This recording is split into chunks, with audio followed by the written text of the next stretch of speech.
আসসালামু আলাইকুম, সবাই কেমন আছেন? আশা করি সবাই ভালো আছেন। আবারও চলে আসলাম আপনাদের ব্রাহ্মণবাড়িয়ার আপু জুই কিচেনে। সবাইকে স্বাগতম। দেখুন আজকে কাঁচা কাঁঠালের রেসিপি করব, তাই চলে আসলাম। হাতে দায়ে ভালো করে কিন্তু সরিষার তেল লাগিয়ে নিলাম। দেখুন ভালো করে তেল লাগাতে হবে, কাঁচা কাঁঠালে কিন্তু অনেক আটা থাকে। তেল লাগিয়ে নিলে কিন্তু পরে আটাটা উঠে যাবে হাত থেকে সহজেই। এইভাবেই কেটে নিলাম। দেখুন আমি আমার মতো করে কেটে নিলাম।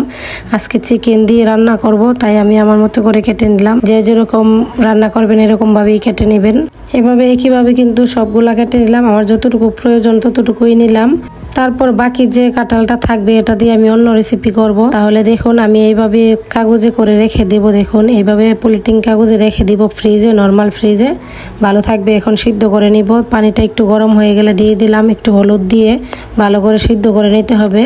কিছুক্ষণ জাল করার পর সিদ্ধ হয়ে গেছে। দেখুন এখন আমি কাঁঠালগুলা নামিয়ে নিলাম। তারপর একটি প্যানে সোয়াবিন তেল দিয়ে দিলাম, দিয়ে লবণ দিয়ে দিলাম, পরিমাণ মতো হলুদের গুঁড়া দিয়ে দিলাম, দিয়ে তারপর চিকেনগুলা ভেজে নিব। চিকেনগুলা কিন্তু হালকা ভেজে রান্না করব। হালকাভাবে ভেজে নিলাম। দেখুন ভাজা হয়ে গেলে তারপর নামিয়ে নিলাম। চিকেন নামিয়ে কিন্তু এই প্যানে আমি কাঁঠালগুলা ভেজে নিব। কাঁঠালও হালকা ভেজে নিব। হালকা ভেজে নিলে কিন্তু খেতে ভালো লাগবে। এভাবেই ভেজে রান্না করবেন।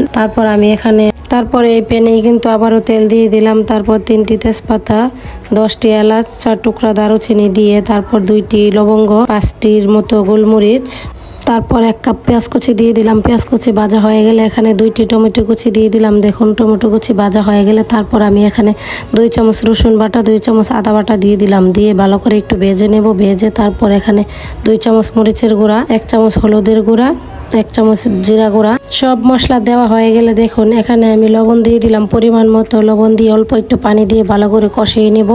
মশলা কিন্তু ভালো করে কষাতে হবে। দেখুন যে কোনো তরকারি রান্না করবেন মশলা ভালো করে কষাইলেই কিন্তু তরকারি খেতে মজা হয়। ভেজে রাখা চিকেন দিয়ে দিলাম। তারপর চিকেন ভালো করে কষিয়ে নেব। দেখুন কিছুক্ষণ কষানোর পর তারপর ভেজে রাখা কাঁঠাল দিয়ে দিলাম।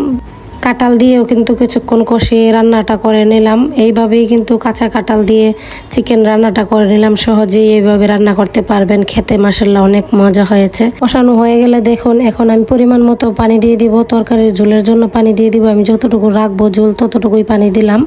তারপর এখানে আমি রান্নাটা হয়ে গেছে। এখন আমি ভাজা জিরার গুঁড়া দিয়ে দিলাম 1 চামচ, তারপর ঘি দিয়ে দিলাম 1 চামচ। এটা রান্নার পরে দিবেন, ফ্লেভারটা অনেক সুন্দর আসবে, খেতে অনেক মজা লাগবে।